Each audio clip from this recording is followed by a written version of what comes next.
If I'm gonna have a channel where I talk about volunteering overseas and other combat related stuff, then I think it's my duty in order to talk about some of my struggles. And one of which I think everybody deals with on my channel, whether you're a veteran or just an enjoyer of combat videos. Enjoyment is a weird word for that, but I think it's completely justified. Combat addiction. Yeah, it's kind of like Alcoholics Anonymous. Let me make it clear, this has nothing to do with any of the people that I've had the pleasure to work with overseas. These are my opinions. This is just something I've been thinking about for quite a while. It's something that as young men, or pretty much anybody else in the world, we have a fascination with combat. Being able to see, at the click of a button, some completely life-altering footage from a GoPro, from somebody on the front lines, is just insane. And the thing is, this is nothing new. It's fascinating to see combat, it's adrenaline, and we've been doing it ever since the Coliseum ages, where we used to put people in this giant Coliseum and watch them fight to the death. We see it today in the UFC, where people are getting traumatic brain injuries, even death, or being paralyzed for our entertainment. And it's just something that humans, for some reason, are drawn to. And that's the shallow way of looking at it. I want to go a little bit deeper. Talking about veterans, why do we want to have combat experience? When you're in the military, there's a hierarchy of experience. Say you're an E3, like I was when I was in the Marine Corps, a Lance Corporal. Well, you can get all the way up to E9. But if you go on a combat deployment before that E9 goes on a combat deployment, people are naturally going to look up to you because you have the experience. The knowledge that you gain by being on that combat tour is what's going to keep you and others alive, not the marching drills or the stuff that any E9 could tell you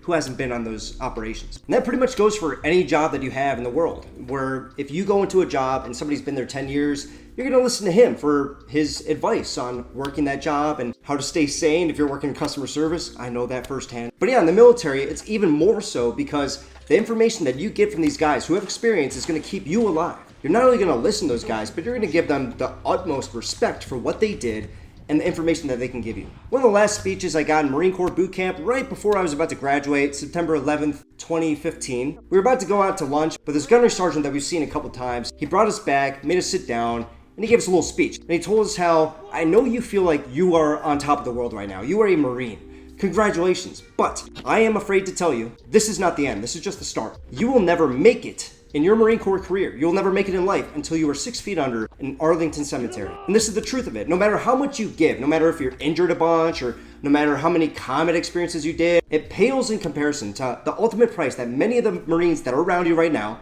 are going to pay, whether it's from training accidents, actual combat operations, or whatever it is in the future. And you need to uphold your Marine status and uphold what it means to be a Marine until the day you die, because you will never make it. You will never make it until you are in Arlington Cemetery. You will go through your entire Marine Corps career thinking and feeling like you never did enough. You never made it. It's going to expand into the civilian division, which is why I made my channel, Civilian Division, CivDiv. It's how you get out of the military and you're never really out. You're always going to have that mindset. You're always going to feel like you need to do more, which is the entire adult life that I've lived so far. I feel like I need to do more. So that's what you're chasing. When you're in a tribe, when you're in this group where your sole mission is to kill the enemy and keep your friends alive, the tribe survival is way more important than your individual self. So you need to be ready to pay that ultimate price. Most veterans and most people that I've met out there go to combat for wholesome reasons that they believe in. Now, the next reason that people might do this is something that nobody's going to tell you in the veteran community. Nobody talks about it, but I'm going to talk about it today because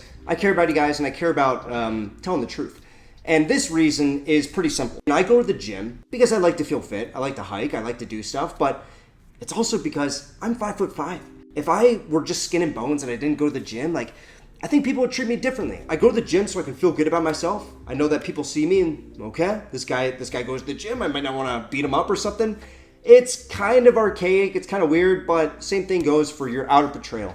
Veterans look a certain way, and the way that we present ourselves, not only in our stories of combat, but also our outer portrayal, it's something that anybody can relate to, veteran or not. It's a big deal. Everybody wants to stand out. Everybody wants to feel important. What better way to feel important than defending your friends around you and defending a good cause? That is arguably why we're on this planet, why we're living right now, in order to give something to the world, give something to our tribe, and feel important. So by feeling and looking important, you kind of get a little bit of fame with that as well. Like people look up to you. People are, oh wow, this guy's been through something. Oh, look at his tattoos. I wonder what that means. Oh, And I'd be lying if I said that that wasn't part of it, especially my early years of doing this volunteer work in Marine Corps. I've been very public about this. Ego, pride. That was a big reason for the things that I do. It's not just combat. It's not just veterans. You look at pretty much any extreme sport. There's enjoyment for the sport, like skydiving, for instance. You know, there's reasons to do it. It's fun, it's enjoyable, you get to trust in your gear. There's a lot of things, but it's also the idea of, hey, I'm a skydiver. And instantly people think, this guy's not afraid of death. This guy is somebody who's not afraid to put himself out there. He's willing to put himself on the edge, jump off the edge, and trust in his gear. It's just so cool. There's a certain amount of respect that you get for the things that you do, such as that. It proves that you're not timid. You understand what life is about, and you go out there and you do it. And speaking on that tangent, combat is a little enjoyable. I mean, not at the moment. I don't want you to misquote me, but you know, afterwards, when you look back at the things that you did, you realize, oh my God, like the Russian military was trying to kill me. And it might be in a specific spot, like Bakhmut, or I was in Kherson and Balaklia. And I can look at the news and see how all of the news is focusing on Kherson and the Kherson offensive. And I can be like, oh, I contributed to that. The Russian military tried to kill me when I was in those trenches. They sent millions of dollars of equipment and they couldn't do it. And all of a sudden you have some importance, you have some fame, you have some, you know, all these different things, as well as the wholesome reasons, the main reason that you're there, which is to help your tribe, and you feel like you contributed. So it could have came on this video and been like, ooh, I'm Mr. Combat Veteran, I'm so cool, look at me. But that's not the point of this video. What I want to talk about is just these inner thoughts, going deep into this topic, and really just exposing it for what it is. It's something I think all of us have thought about, and you can probably see in your own lives how this hierarchy sort of plays out. Wherever you're at, whatever job you're working at, whatever family structure you're in, there's always going to be a need for us humans to find importance in the things that we do. And yeah, that's all I want to talk about today. I hope you got something from this. I hope you don't take it the wrong way. That is not the reason that I do the things that I do, and it's not the reason that a lot of veterans do the things that they do. It's just something that's underlying as a human. Anyway, thanks to the members. I really appreciate you guys. I actually put out this video a couple months back when I was in Ukraine, and I just want to redo it, put it into better words. So the members had a different version of this video. Thanks for all your support. Thanks for the feedback. And just remember that whatever you do in life, it doesn't matter what it is, you can find importance. And as long as you're good at your job, you work towards being the best worker you are, or being the best father, whatever it is, that is worth it. That is what being a human is about. It's not about doing the craziest thing and the coolest thing and, ooh, look at me. It's being an important human. I think all of us can get to that goal as long as we apply ourselves correctly. So anyway, thanks for listening. Hope you guys enjoyed. Peace.